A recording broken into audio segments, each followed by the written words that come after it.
নমস্কার, দেশি হান্ডিতে সবাইকে স্বাগত। আজকে আমি দেখাবো হচ্ছে কাতলা মাছের ডিমের, জ্যান্ত কাতলা মাছ। এই দেখুন, জ্যান্ত কাতলা মাছের ডিম। এই ডিম দিয়ে আমি পোলাও করব। হ্যাঁ, দেখুন আমি কি কি দিচ্ছি। প্রথমে লাগবে পেঁয়াজ, ধনে পাতা, কাঁচা লঙ্কা, টমেটো লাগবে। এবার লাগবে নুন, হলুদ। আমি দিচ্ছি, দেখুন নুন দিয়ে দিলাম এই ডিমের ভেতরেই, মতন হলুদ এই মাছের ডিমের ওপরেই দিলাম। তারপরে দিচ্ছি আমি এই আদা বেটে রেখেছিলাম, এই আদা বাটাটুকু দিয়ে দিলাম।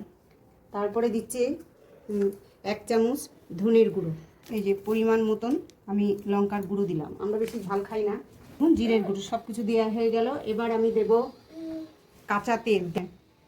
তেলের টেস্টটা বাড়বেই। দেখুন, দেখেছেন তেলটা যে দিলাম কি সুন্দর লাগছে। এবার আমি পেঁয়াজগুলো একটু চটকে নেব। এই দেখুন, ডিমের মধ্যে চটকানো যাবে না, ডিমটা তো নরম, ওই জন্য চটকানো যাবে না। এই দেখুন আমি চটকে নিলাম। এবার আমি এটার সঙ্গে মাখাচ্ছি, পেঁয়াজের সঙ্গে টমেটো দিলাম, তারপরে দিয়ে দিলাম এই কাঁচা লঙ্কা, তারপরে দিলাম ধনে পাতা দিয়ে। এবার এটা মাখানো হয়ে গেল, চটকানো হয়ে গেল। এবার আমি এই ডিমটাকে, এই দেখুন, হ্যাঁ, এবার আমি ডিমটাকে চটকে দিচ্ছি। এটা হালকা হাতেই করব। হ্যাঁ, এটা হালকা হাতে করতে হচ্ছে। এই দেখুন কি সুন্দর হচ্ছে, দেখে নিন। কালারটা সুন্দর এসছে। হ্যাঁ, এই যে দেখুন কত সুন্দর ডিমটা, একদম জ্যান্ত মাছের ডিম। কিন্তু আমরা মরা মাছের ডিম দিই না, খেতে পারি না মরা মাছ, এই জন্য জ্যান্ত মাছ দিয়ে দিলাম। ডিমটা আমি কিন্তু ভালো করে ধুয়ে নিয়েছিলাম, পরিষ্কার করে ধুয়ে, আস্তে আস্তে করে ধুয়ে নিয়ে তারপরে আমি জল ঝরিয়ে তারপর এখানে দিলাম। এই দেখুন, আসুন এবার আমি রান্নাটা আপনাদের দেখাচ্ছি কি করে করব। এই দেখুন মাখানোটা হয়ে গেল, ম্যারিনেট হয়ে গেল, দেখে নিন। একদম খেতে হয় না, গরম ভাতের সঙ্গে দারুণ লাগে। দেখুন আমি কড়াইটা গ্যাসে বসিয়েছি, এই যে কড়াইটা গরম হয়ে গেছে।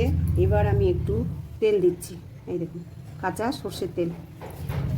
হ্যাঁ, পরিমাণ মতন তেল দিলাম, তেলটা ধোয়া উঠছে। এবার আমি এই দেখুন মেথি ফোড়ন দিচ্ছি পরিমাণ মতন। দেখুন মেথিটা ফোড়ন দিলাম। আচ্ছা, মেথি বাদে অন্য কিছু ফোড়ন দেওয়া যাবে? হ্যাঁ, দেওয়া যাবে, কালো জিরে দিতে পারেন। আমরা একটু মেথিতে ভালো লাগে, হ্যাঁ, টেস্টটা সুন্দর হয়, ওই জন্য আমরা মেথিটাকে ভালোবাসি, এই জন্য মেথিটাকে আমরা দিই। এবার আমি এই হয়ে গেছে, এই তেলে ঢেলে দিচ্ছি এই মাখানো মিক্সচারটা। হ্যাঁ, মাখানো মিক্সচারটা যে ঢেলে দিচ্ছি। যখন হয়ে যাবে না তখন ফুলে যাবে।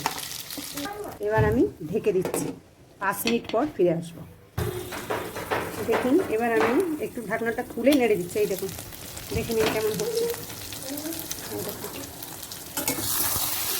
একটু অমলেট টাইপের লাগবে, ভেঙে দিতে হবে একটু নেড়ে।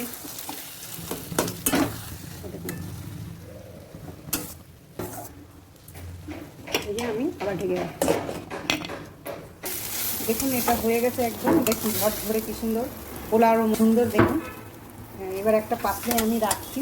কালারটা দেখুন, একদম মনে হচ্ছে পোলাও করেছি। এই যে এত সুন্দর হয়েছে না, দারুণ খেতে লাগে। এটা করে খাবেন, ডিমের, কাতলা মাছের ডিমের পোলাও।